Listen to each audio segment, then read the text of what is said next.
ଆମର ସମ୍ବଲପୁରରେ ଯେଉଁ କଫ୍ ସିରପ ଉପରେ ଯେଉଁ କମ୍ପ୍ଲେନ୍ ରହିଛି ଆଉ ଚାଲିଛି ଇଏରେ ସେଇଥିରେ ଆମର ଏସ୍ପି ସମ୍ବଲପୁର ସାହେବଙ୍କ ନିର୍ଦ୍ଦେଶ କ୍ରମେ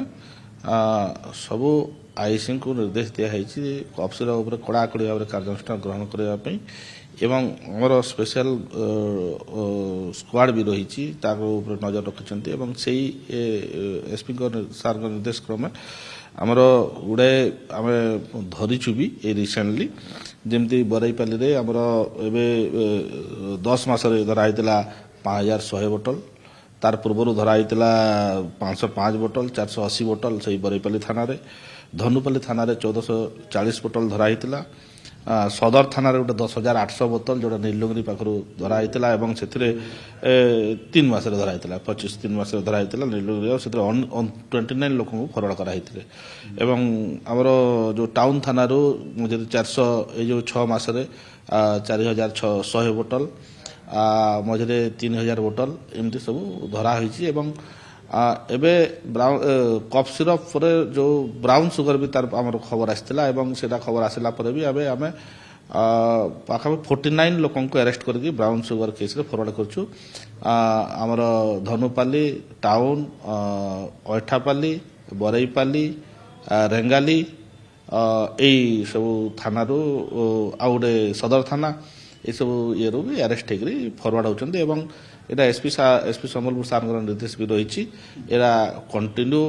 ଆମର ଏଫର୍ଟସ ରହିଛି ଏବଂ ସବୁ ଡ୍ରଗ୍ସ ପେଡଲର ଯେଉଁମାନେ ଅଛନ୍ତି ଆଉ କୋରେକ୍ସ ଯେଉଁମାନେ ଧନ୍ଦା କରୁଛନ୍ତି ସେମାନଙ୍କୁ ଧରିବା ପାଇଁ ଆଉ କଡ଼ା କାର୍ଯ୍ୟାନୁଷ୍ଠାନ ନେବା ପାଇଁ ଦେଖନ୍ତୁ ଯେଉଁ କଫ୍ ସିରପ ଗୁଡ଼ାକ ଯେଉଁଟା ଫାଷ୍ଟ ଆଗରୁ ଯେଉଁଟା ଗୁଡ଼ାକ ଆସୁଥିଲା ରାୟପୁରରୁ ଆସୁଥିଲା ଆଗେ ଗାଡ଼ିରେ ଆଣୁଥିଲେ ତାପରେ ମଝିରେ ସେମାନେ ଟ୍ରାନ୍ସପୋର୍ଟରେ ଆଣିଲେ ଏବେ କ'ଣ କରୁଛନ୍ତି ଯେଉଁ କାଲକାଟାରୁ କି ସେମାନେ ଆଣୁଛନ୍ତି ସେମାନେ ଯେଉଁ ବଲ୍କରେ ଆଣୁଥିଲେ ଆଗେ ଗୋଟେ ପିକଅପ୍ରେ କିମ୍ବା କେଉଁଥିରେ ଏବେ ସେମାନେ ଜଣେ ଯାଉଛି 2 ଜଣ ଯାଉଛନ୍ତି ଆଉ ସେମାନେ ଗୋଟେ 2 ପେଟି 3 ପେଟି ନେଇକରି ଆସୁଛନ୍ତି ଯେଉଁ ସେମାନେ ପେଟି ହିସାବରେ ଆଣୁନାହାନ୍ତି ସେ ବ୍ୟାଗ୍ରେ ତ ଖୋଲା ଆକାରରେ ଧରିକିରି ଆସୁଛନ୍ତି ତ ଆମେ ତାରି ଉପରେ ବି ନଜର ରଖିଛୁ ଏବଂ ଯଦି ବଲ୍କ ବି ଆମେ ସେଟା ବି ଆମର ଇଣ୍ଟେଲିଜେନ୍ସ ଆମେ ରଖିଛୁ ଖବର ଇଏ କରୁଛୁ ଯେ ଯଦି ସେମିତି କିଛି ଆସେ ସେଟା ବି ଆମେ ଧରିବୁ ବହୁତ ଟେକ୍ନିକାଲି ବି ଆମେ ଇଣ୍ଟେଲିଜେନ୍ସ ଆଣି ଇଏ କରୁଛୁ ଏବଂ ହ୍ୟୁମାନ୍ ଇଣ୍ଟେଲିଜେନ୍ସର ବି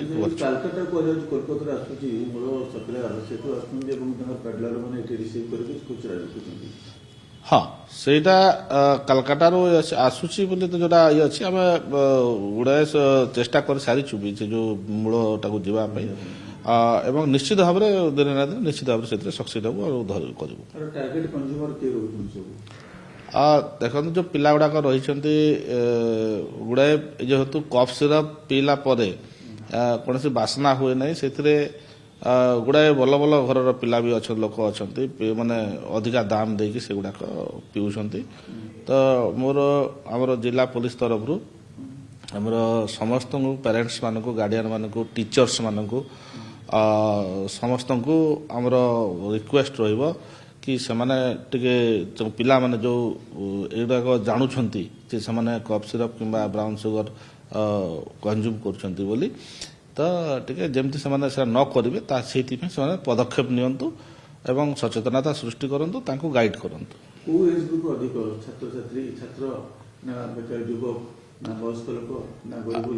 ନା ନା ଏଥିରେ ଯୋଉଟା ଅଛନ୍ତି ଯାହାର ପଇସା ହେଉଛି ସେମାନେ ପିଉଛନ୍ତି ଗରିବ ବହୁତ ଇଏ ଅଛନ୍ତି କିନ୍ତୁ ଯେଉଁମାନେ ଟିକେ ୱାଢ଼ିକିରି ବୁଲୁଛନ୍ତି ସେମାନେ କରୁଛନ୍ତି ଷ୍ଟୁଡେଣ୍ଟ ବି ଇଏଥିରେ ବି ଅଛନ୍ତି କିଛି ଅଛନ୍ତି ଆମର ଯେଉଁମାନେ ହାଇ ପ୍ରୋଫାଇଲ ଦେଖୁଛୁ କିନ୍ତୁ ସେମାନେ ଯେଉଁ ମାନେ ଜାଣୁଛନ୍ତି ଯେ ଯଦି ମଦ ପିଇଲେ ଦୁର୍ଗନ୍ଧ ହବ ସେଇଗୁଡ଼ାକ ସେମାନେ କନଜ୍ୟୁମ୍ କରୁଛନ୍ତି